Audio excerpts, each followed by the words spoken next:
Yes, thank you very much for this great talk so far. So Bernd, I just discovered that I can click through my slides myself here with the button in the left, so you don't have to click for me. Yeah, now we come from flies to beetles actually, and together with my colleague Marcel, I will introduce you to my company Ceprico and also to mealworm biology. Yeah, who are we? Ceprico is basically a joint venture between the Swiss insect farm Insectable, producing insects or basically mealworms for human feed in bioquality. Lucas, then also Bernd, you still have to click. Lucas, what you have down below is, let's say, your own slides, so not everyone can see that. Just for clarification. Okay. Please go ahead. Sorry. My fault. Then we need the next slide. Yeah. Oh no, a prior slide. Sorry, my fault. So joint venture between Insectable Swiss insect farm, then St. Hippolyte, a premium horse feed manufacturer in Germany, and Cepri. It's a project of the Karlsruhe Institute of Technology, which was founded by my colleague Marcel and me. Next slide, please. At Ceprico, we will cover basically the whole value creation process from creating mealworm feed until the commercialization of pet food and human food from mealworms, and also, of course, the breeding of mealworms. At the moment, we are building a pilot farm in Germany, which is basically for testing our own technological innovations and will also serve in the future as a blueprint for bigger farms. We really believe in open innovation, and that's why we help other insect farms and transfer our know-how in the form of hardware, maybe in the future also software, and of course, professional advice. Next slide, please. Now I'll give you a brief introduction about the biology of the mealworm. As Fabiola already said with silkworms, it's basically the same with mealworms. They are actually no worms, but they are the larvae of beetles, and the flower beetle basically have two sexes. So there's a male beetle and a female beetle. They are spread all over the world basically, and they love the temperature at 28 degrees and 60% relative humidity, but they also can survive at lower temperatures. As you see, this is a holometabol life cycle. As already Fabiola told you, there are hemimetabol life cycles and holometabol ones. So basically you have here eggs, larvae, pupae, and then the adult beetles. Next slide. The composition of mealworms is basically 65% water and 35% dry mass. And from the dry mass, basically half of that is proteins, 1/3 of that is fat, and the rest is fiber, carbohydrates, and minerals. Yeah. Next slide, please. What is really interesting about the mealworm is that they can be used to basically upcycle side streams from agriculture and food production. And in contrast to the black soldier fly, they really like dry substrates. One standard feed, for instance, is wheat bran.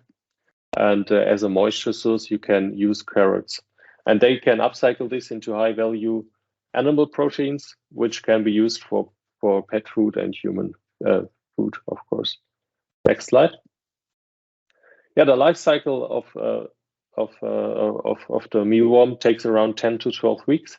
And in an industrial setting, it is split into a reproduction process where the beetles are produced and they produce eggs. The eggs are then transferred in a fattening process where small larvae hatch from the eggs and they are fed until they reach a harvestable weight, which is around 100 to 150 milligrams per larvae. And then they can be harvested and inactivated and processed further. Next slide, please.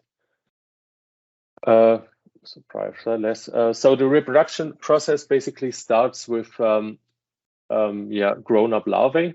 They begin to pupate, and the pupate take around 1 week to develop into beetles. And then the beetles can be transferred to boxes. Next slide, please, Ben. Can be transferred to boxes, basically the same units used for the fattening of the larvae. And then they immediately start to reproduce. And the female beetles then lay their eggs into the substrate. It's basically the same substrate which is used as a feeding substrate for the larvae. And the female beetles lay their eggs into the substrate, which is called oviposition. They have also ovipositor, which they sting basically into the substrate and lay their eggs. And then you have two possibilities, actually. You can either harvest the eggs and count them. So you can really portion the exact amount of eggs into your fattening units, or you can basically use the whole substrate together with the eggs and transfer directly to the fattening process. At the moment, most of the insect farms we know use the second process, so to transfer directly substrate with eggs into the fattening process. I also listed some parameters here. Sorry, prior slide, Ben. Some parameters here which are important factors in the reproduction process, like the beetle age, the stocking density, of course the sex ratio. We are at the moment developing a machine to basically sex the beetles, so to determine whether they are female and male, and then you can adapt the sex ratio for the optimal reproduction. Yeah, there are a lot of other parameters which are important and a lot of work to be done to optimize reproduction, I think. Next slide. I simplified the reproduction in some kind of formula under optimal conditions. So to get 140,000 eggs, you basically need 800 grams of beetles. And of course, you need some time. And these 800 grams of beetles are derived from 1.2 kilograms of larvae. So in the biomass, you lose some weight due to, for instance, water loss and also some kind of mortality in this process. And that's some kind of formulation for an optimal reproduction. Next slide, please. So as I already told you, the eggs are then transferred into the fattening process. So the eggs lie there in the feeding substrate, then the larvae hatch. They're really small, about 3 millimeters long, and are whitish in their appearance. I think in the Netherlands, they are also called glassworms because of this appearance. Then they immediately start to feed on the substrate. So in our case, we, for instance, use side streams from the milling process of our partner St. Hippolyte. So that are basically side streams from the horse feed production. Then the larvae begin to fed on this substrate, and after around 10 weeks, they reach the harvest weight. Basically, all of the substrate is converted to insect frass, which is a super organic fertilizer, and then you can harvest the larvae and start the processing. Next slide, please. Also for this process, there is some kind of a fattening formula, basically. So you need around 2.2 kilograms of feed and 10,000 eggs. And after 8 to 10 weeks, with a little bit of moisture, you get 1 kilograms of mealworms. Next slide. Now I will hand over to my colleague Marcel, which will tell you a bit more about the insect technology we use and insect farms in general. Thank you very much. Yeah, so like already mentioned in the beginning, a major part of what we do is actually developing and also building several technical solutions for the before mentioned reproduction process and also for the fattening process. For most mealworm farmers that start from the ground up with manual labor processes, the first step into automatization is oftentimes the sorting of the different life stages of the mealworm, as well as the separation from the larvae from their frass during the harvesting process. The machine, which you can see here in the pictures, is actually one of our first machines that we built, for example, to separate the pupae stage from the larvae stage, as well as the larvae and pupae from the frass. In general, we build different machinery and technology based on vibration sieving, which would be the machine which you can see in the picture. But we're also developing currently technology with air sifting, to separate also all life stages, the frass, but also live insects from dead ones. At the moment, we're also developing processes. Sorry, one step back, but so we're also developing like machinery and technology for a standardized inactivation or killing process, drying processes, as well as milling process of the insects. So at the end, you can have a like standardized product. But of course, we understand that besides the standardized solutions, there's also, especially in the smaller farms, or if you're starting from the ground up, like I said, and don't have like millions of dollars or euros to invest, we understand that oftentimes there's custom solutions that need to be made. So we're also open for that. So if you have any like specific out of the ordinary requests, we are also happy to help out with that. Next slide, please. So there are different sizes of insect farms, as you can imagine. And of course, every size of insect farms comes with their own challenges that need to be overcome.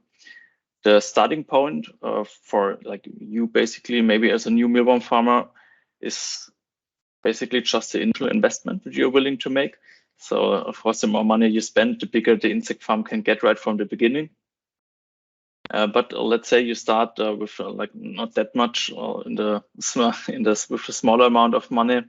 You would most probably start with an insect farm or mealworm farm that looks like something that is depicted on the left here, like it's a small manual labor insect farm. This one, for example, can produce roughly around 500 kilograms of live mealworms per month. And yeah, like I said, it's where most people probably will start. In the middle, you would have an insect farm that has, for example, an automated storage solution already.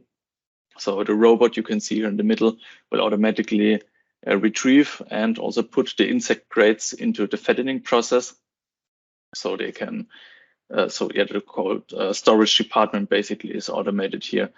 What you can see on the right is currently only a CGI picture, but maybe some of you know the frost mealworm producer insect. It's one of the maybe largest or maybe the largest insect producer currently in the world, or at least in Europe, definitely. And they're building their new gigantic insect farm currently in France. In general, of course, the bigger your insect farm gets, the more processes you have to automate, or you should automate, of course, to keep up with the work and also to keep the cost structure like streamlined, keep the cost low. Next slide, please. Yeah. So at the moment, on the left side, the 4 depictured insect species are already allowed for human consumption in the EU. So the buffalo worm and the mealworm, they share very similar biology and therefore do not differ too much in their life cycle.